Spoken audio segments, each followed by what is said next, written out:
Luton have... they do know the game kicks off in the first whistle, not 15 minutes in. Why do they keep conceding 2 early goals? They love conceding 2 early goals, don't they? They love trying to fight back. Look, plucky Luton. They've got a bit rubbish again, haven't they? They know what's happened. You made a great point in the green room. Now that Everton have got those points back, you start looking and going, ooh. Yeah. Ooh. They're not as, you know... They've been having a go because Everton are there, but then Everton get the points back, and then you almost look at it and you go, you're still a bit rubbish. Yeah, they are a side that have given everything. They have. And you can't fault effort, but unfortunately... Quality. Yeah, tonight, it's unfair kind of judge tonight because they're up against one of the most feared strikers, not just in world football now, but probably the last 2 decades, mate. Maybe. He's just a beast. He's a beast. He is a beast. He's a beast. He's got to do it in the big moments, though, mate. Well, it's like doing it at Luton on a Tuesday night in the FA Cup. Mate, he's got to do it in a massive game. Are you calling out Haaland? Yeah, I'm calling him out. Are you calling him out? I'm calling him out. For what? He's got to do it in a final. Well, he might do it in a big game. He's only 16, isn't he? How old is he? He's not very young. Yeah, all right. He's a monster. Mate, he carried them. He carried them to the Premier League with his goals. Tonight was just... I think if you're a Luton fan coming away from that, you can't compete with that. Not many can. No. Well, Liverpool are. They were at it tonight. Yeah, they were really good. And not just him. Really De good. Bruyne as well. Yeah. Bernardo Silva, mate. I mean, he's just... Honestly, you can't get the ball of him. No. And look, John Stones. Right, we've got to have a discussion about John Stones. Okay. In my opinion, John Stones is one of the best centre-halves in the world, right? He's playing basically centre midfield for Manchester City. Well, number 10. He plays 10. He plays 8. Here's what he does. He plays a 5, then he plays a 6, then he plays an 8, then he plays a 10. It's unbelievable. Like he's everywhere. He's unbelievable. If you're a Luton player, you're thinking, where's John Stones playing? He's everywhere. I can't... 1 minute he's playing at centre-half, then he's playing number 10, he's playing out on the wing. But this is the only team he could do this with. It's incredible to watch him play. I love him. But he's the only team... He should play centre-mid for England with Declan Rice. Yeah, but... Find another centre-half. Well, Branthwaite is the one you're looking at thinking, left-hand side, does that solve an issue? But Gareth's going to have to put him in the squad in a couple of weeks. We'll see. Branthwaite is the future, it would appear. How quick does the future come? I'd play him in midfield. He's that good. Honestly, he's so good. Do you know what? If we had JT and Rio and John Stones, I would absolutely back you up. The problem is we haven't got that. We don't have that luxury. We don't have that fullback. We can't. It's not like we're leaning back on quality. No, is there? I think he's wasted at centre half for England. When you watch him playing this Man City team, it's ridiculous. But like I said, City's the only team that he could probably do that with because they keep the ball and he can almost roam into areas. Can you imagine? Imagine Luton trying to do that. Do you know what I mean? No disrespect, or Sheffield United. You put John Stones in Sheffield United's team, right? He gets caught out of position because they ain't got a centre half. What's he doing? You go, what's John Stones doing up there? There was one point I was watching a game and they didn't have, no one was playing centre half. Like literally no one. Yeah, but they're so confident at keeping the ball that they don't. They risk it. Yeah, it's so good to watch. It really is. Look, if you're a Manchester City fan, you can give us a call. Luton as well. What's happened a little bit? You're starting to look like you're struggling. Is the season going to end up being a bit of a downer? It is. It looks like it, doesn't unfortunately, it? Unfortunately, they give a great showing, but it's more often than not failure, isn't it? Should have got something against Chelsea, got beat. Should have got something against City in the league game, got beat. In fact, they conceded a late equaliser against Liverpool, late winner against Arsenal. You know, they Newcastle, they threw it away, winning 4-2. You know, and that's... I mean, I don't really know what the answer is for them. They're going to go back to the Championship, it looks like, and everyone will say, thanks, well done, but you're back in the Championship. It's tough, mate. Look, they come a long way in a very short period of time, but the Premier League is a ruthless, brutal league, as we saw like Premier League opposition with City today. Yeah, absolutely. Well, let's go to Pete. He's a Luton fan. All right, Pete? Yeah, how you doing, guys? You all right? I'm all right, Pete.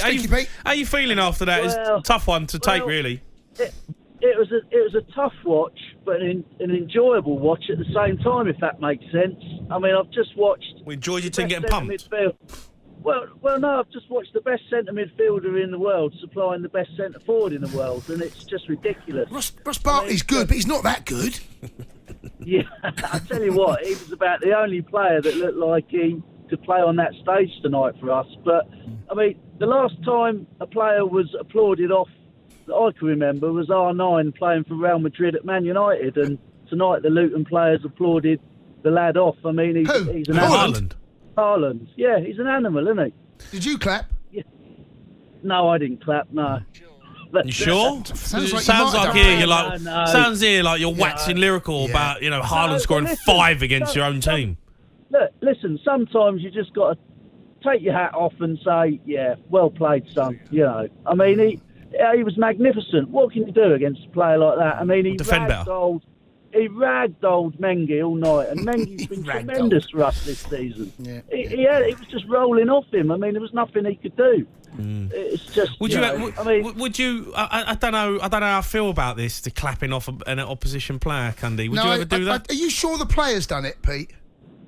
No. The whole of the Kenilworth were clapping him as he got substituted. And you sure you didn't clap, Pete? No, I didn't. A little clap, a little, just a little, and then you put your hands down again. Did you smile? No. Did you take your hat off? No, I did. Well, listen. Have you got a hat on? I'm just not now, but I'm just telling it like it is. I mean, the bloke's just. If you had a hat on, Pete, would you have took it off? I probably would have. And then clapped. Tonight. And then clapped. You're a disgrace, mate. Yeah, possibly. Pete, you're a disgrace. Taking his hat off and clapping. He's rocked up to score 5 goals against his team. He's taking his hat off. Sometimes you just got to say, yeah, fair play, mate. Tremendous. I've not seen him in the flesh before like that. And he's just so strong, it's ridiculous. Sometimes he's a freak, isn't he? Sometimes you just have to take your hat off. Sometimes you just have to. Sometimes you're right. Listen, sometimes you just got to take it off. You'd never do that. No, but I wouldn't. You say we're down already. We've still got to play Forest, Bournemouth, Fulham, Everton. You go 2-0 down after about 3 minutes. We've got to win those games. We've just got to win those games, haven't we? I mean, Look, you're giving it a good go. You've given it a good go. Don't patronise him. I mean, I'm not patronising him, but I've been watching you recently. Listen, I like watching yous. Like, if you're on, I'll watch you because you're good to watch, but you're still a bit rubbish. Yeah. It's like you said, we can't keep giving teams a 2-goal start. It's just, you're just not going to win football matches at this level, are you? No, fair enough. Fair enough, Pete. Fair enough, mate. Yeah. Sometimes you can't. We'll probably do Villa 7-0 on Saturday. Yeah, you won't. I don't know if that's going to happen, mate. I'll be honest. That's the Luton way. Pete, top man, Cheers, mate. Pete. I appreciate your call. Let's go to Brad. He's a Man City fan. All right, Brad. How's it going, Jed? You all right? I'm good, Brad. How are you? Yeah, I'm good. I haven't been able to celebrate all night. My boss is a Luton fan. He took me to the game, so... what? I've been sat there quiet. Yeah, I've been sat there quiet in their end, so I hope he's listening. Where's your boss? Where's your boss now?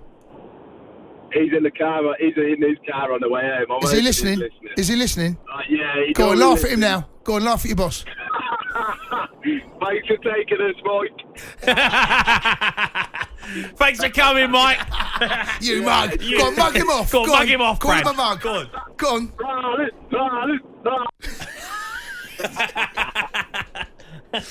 Hold on, we've got a caller on the line here. Yeah. He says he's...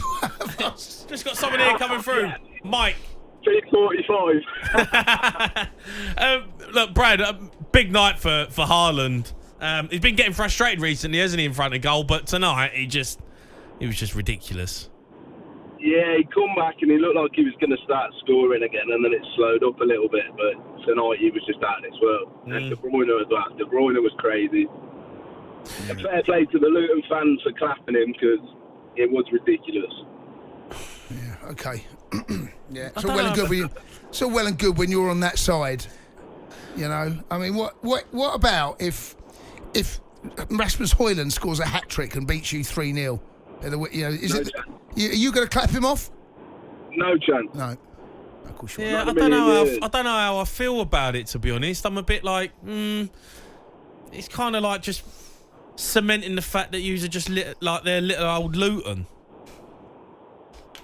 Yeah, like, oh yeah, well, Did your boss clap him off?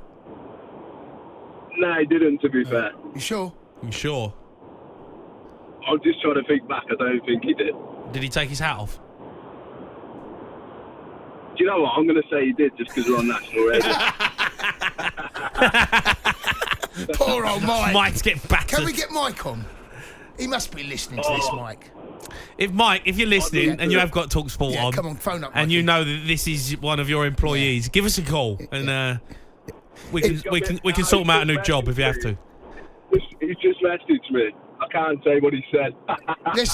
Listen, Brad. What Mike doesn't know is what you were saying to the guys who answered the phone. You were slagging him right off. Yeah. Now we've got in our screen here what you were saying about your boss. Yeah, well, he's got me on a flight to Ireland in the morning to do a 19-hour. That's what you think.